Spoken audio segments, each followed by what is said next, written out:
Namaste and welcome on board the Isness.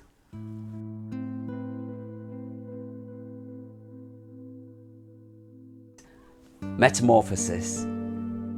The butterfly lays an egg. The caterpillar comes out. The caterpillar eats and eats and eats, builds up energy, sheds its skin, becomes a chrysalis. The chrysalis then becomes a butterfly, and the butterfly flies off. And it was looking at footage of butterflies from this summer that reminded me that my life and this boat is also going through metamorphosis. When I had my first viewing of this boat, the owner allowed me to film, and it's amazing how it's changed. It was rusty, it was looking a bit tired. It was originally called the Boarhound.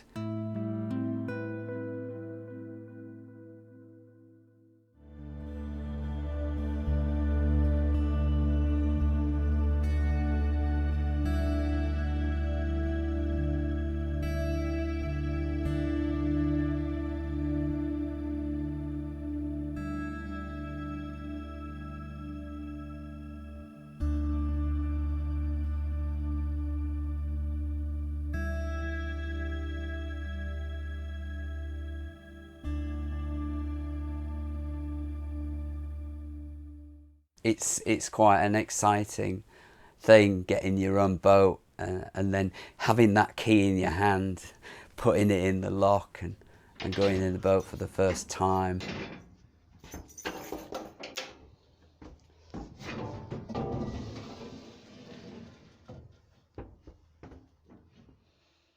To turn this boat into a butterfly, I had to start transforming it. I did the complete revamp of the engine bay. I had to rub down, drain all the water off in the bottom. I had to do that. I used nappies, by the way. That's a great tip for you there. Get some nappies, tear them up and put them in the bottom. Leave them to soak up, and they really do soak up that water. And oil as well in there. So it's a great way to stop it going in the canal instead of pumping out. Don't pump out, just do it that way. It's more environmental friendly.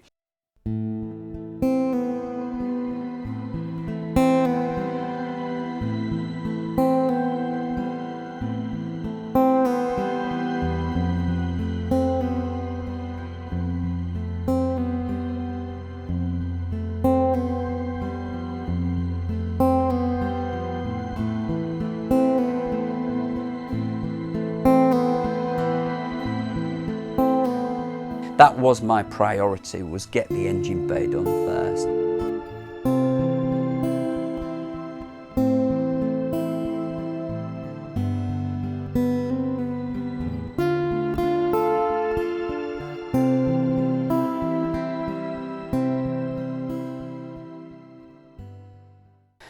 A new set of batteries were put in because the old batteries were not keeping the charge at all, and the alternator, that was also on its way out, and it did eventually go shortly after me purchasing the boat.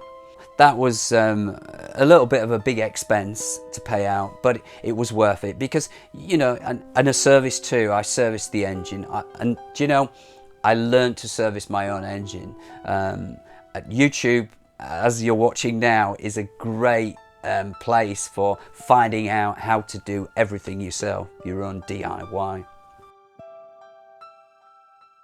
After the engine bay, it was about looking at the exterior and working on that to get that all nice and clean, and to change this caterpillar boat of mine into that beautiful butterfly.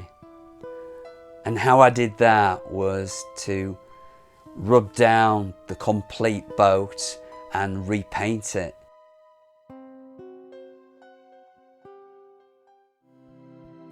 Again, it's treating that rust again, like as in the engine bay.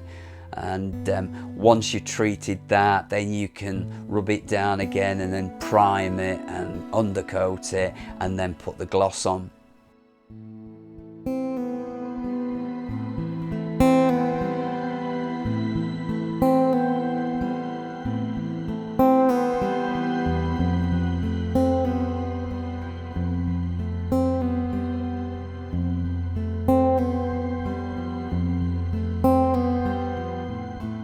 took nearly 2 months to paint the boat, to rub it down and prep it.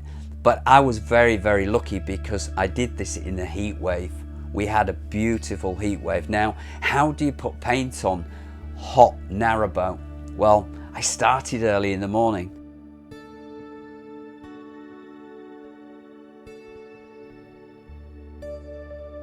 I'd be up before the sun rises and I'd be rubbing down or painting at that time in the morning for a few hours. And then when that sun came up and it got too hot, I'd be doing other jobs like rubbing down or treating rust. And then on the evening, again, when the temperature dropped and the sun was going down, and it wasn't getting dark till late, I would paint. I would get that paint on.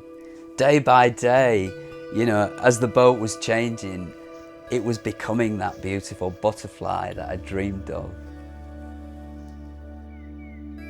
The technique I used has been used for years in painting a boat, and that was roller and brush. So you roll the paint on and then you just brush it off. It's to stop getting run marks, basically. Get a nice even layer of paint on the boat.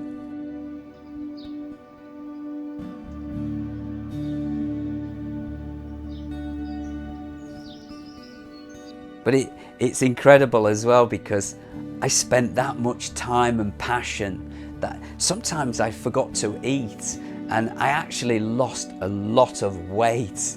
I became quite skinny. I know I'm already quite slim, but I became so skinny. Even my friends noticed that, you know, it looked like I was, you know, I was skin and bone, you know, but I was that passionate about it that I was forgetting to eat, to break off at lunchtime. You know, and this is sometimes like an artist does. You know, you get into a painting and you can't stop. You just keep going. You're in that zone. You know. But yeah, I mean, there was a lesson to be learnt there. And I've learned that now. You know, and I will never now, after painting the last boat, I will not paint another boat. I might touch this boat up a bit, you know. So, but it was worth it, and look what I have now. I'm proud of what I've got now. And this boat brings me so much love and pleasure, happiness. And we're on this great adventure together. After completing the exterior of the boat, it was then work on the inside.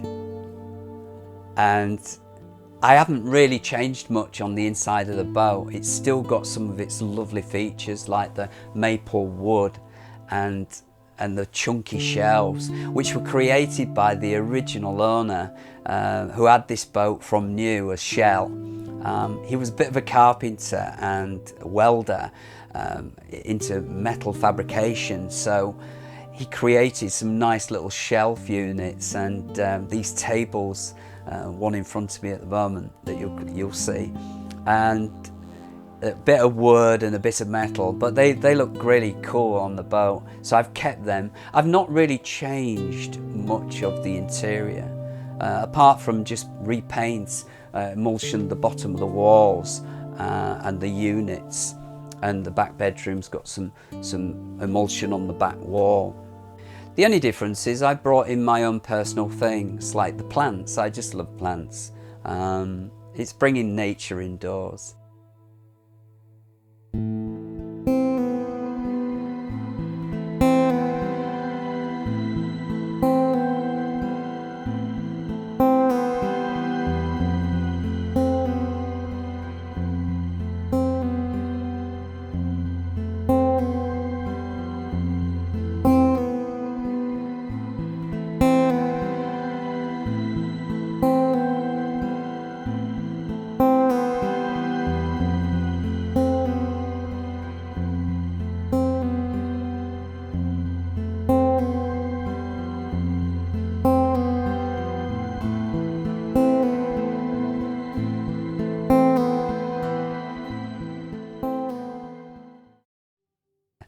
So this is how it's turned out to be my lovely home.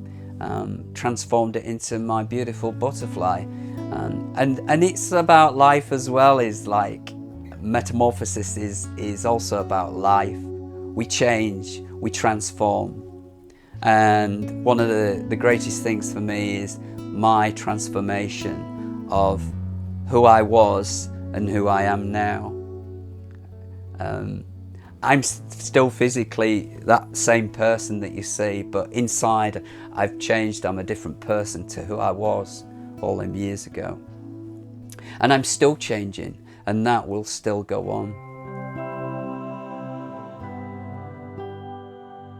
All this talking about metamorphosis has made my stomach feel a bit hungry, and so I'm going to spread my wings, flutter off into the kitchen and make myself some lunch. Thank you for joining me. If you haven't already done so, please do subscribe. It's a way of supporting me, and please tell your friends and family, and I'll see you back on board my narrowboat business very soon.